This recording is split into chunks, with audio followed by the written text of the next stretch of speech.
এরপরে প্রশ্ন হলো, সিগারেট খেলে 40 দিন নামাজ রোজা কবুল হয় না। এটা ধূমপানকারীর মুখ থেকে যে দুর্গন্ধ হয়, ধূমপানকারী নিজে যারা আছে, আমি মাঝে মধ্যে বলি ভাই, নর্দমার কাছে, ড্রেনের কাছে গিয়ে একটু ড্রেনের গন্ধটা শুকে, এরপর নিজের মুখের গন্ধটা শুকে দেখেন যে ওইটার চাইতে আপনার মুখের গন্ধ মারাত্মক। আমি একবার ঢাকা এক হাসপাতালে মসজিদের পাশে সালাত আদায় করতে দাঁড়াইছি, আমার পাশে একজন দাঁড়াইছে, তার শরীর থেকে যেই গন্ধ, আমি চিন্তা করলাম এই লোকটাকে কিছু একটা বলা দরকার, কিন্তু বললে মাইর খাওয়ার ভয় আছে। তো আমি তাড়াতাড়ি পকেট থেকে কাগজ কলম নিয়ে বের করে সুন্দর করে লিখলাম, ভাই যেই গন্ধ পায় আজকে আমি শুকতে হলো, আমার সালাত নষ্ট হওয়ার উপক্রম।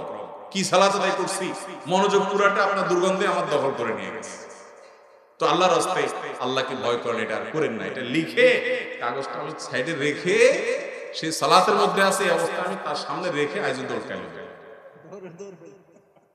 যে আমার দরকার হলো তার নসিহা করা, মাইদুর খাওয়ার তো দরকার নেই। তো নসিহার কাজ তো হয়ে গেছে, লিখে দিয়ে আসছে। ভাইরা আমার, যারা ধূমপান করেন তাদের মুখে এরকম বাজে অবস্থা তৈরি হয়। পৃথিবীতে ক্যান্সার এখন এত ব্যাপকভাবে ছড়াইছে, আমাদের দেশের কথা যদি আপনি বলেন, ঘরে ঘরে জনে জনে এখন পরিবারে পরিবারে ক্যান্সার। এবং ক্যান্সারের অন্যতম বড় কারণ হলো এই ধূমপান এবং জর্দা। পানের সাথে চাবায়া চাবায়া রকমারি জর্দা খায় না অনেক মুরব্বীরা। ইবনে মাজার একটি বর্ণনা আছে, সেটি হলো, যদি কেউ মাদক সেবন করে, মাদক গ্রহণ করে এবং এর ফলশ্রুতিতে সে নেশাগ্রস্ত হয়ে যায়, 40 দিন যাবত তার সালাত কবুল হবে না, ইবাদত কবুল হবে না। তো ধূমপানটা তো, এটা তো এর ফলে এক নম্বর কথা হলো মানুষ আসক্ত হয় না, মাতলামি করে না, মাতলামি আসে না।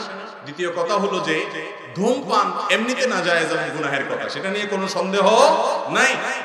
কিন্তু এটা এরকম না যে এটাকে মাদকের মধ্যে ফেলা যায়, এবং এর কারণে আসকারা হাদিসে আসছে, শুধুমাত্র শারিবাল খামার না, মানে শারিবাল খামার বা আসকারা, পদ পান করলো এবং নেশাগ্রস্ত হয়ে গেল, তার 40 দিন ইবাদত কবুল হবে না। অতএব ধূমপানকারীর জন্য এটা প্রযোজ্য না, কিন্তু এর মানে এই না যে ধূমপান করা জায়েজ কাজ বা গুনাহ হবে না।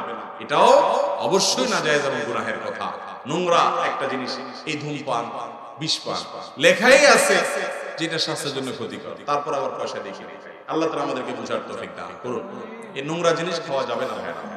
কিন্তু 40 দিন ইবাদত কবুল হওয়া না হওয়ার যে হাদিস, সেটাই ধূমপানের ক্ষেত্রে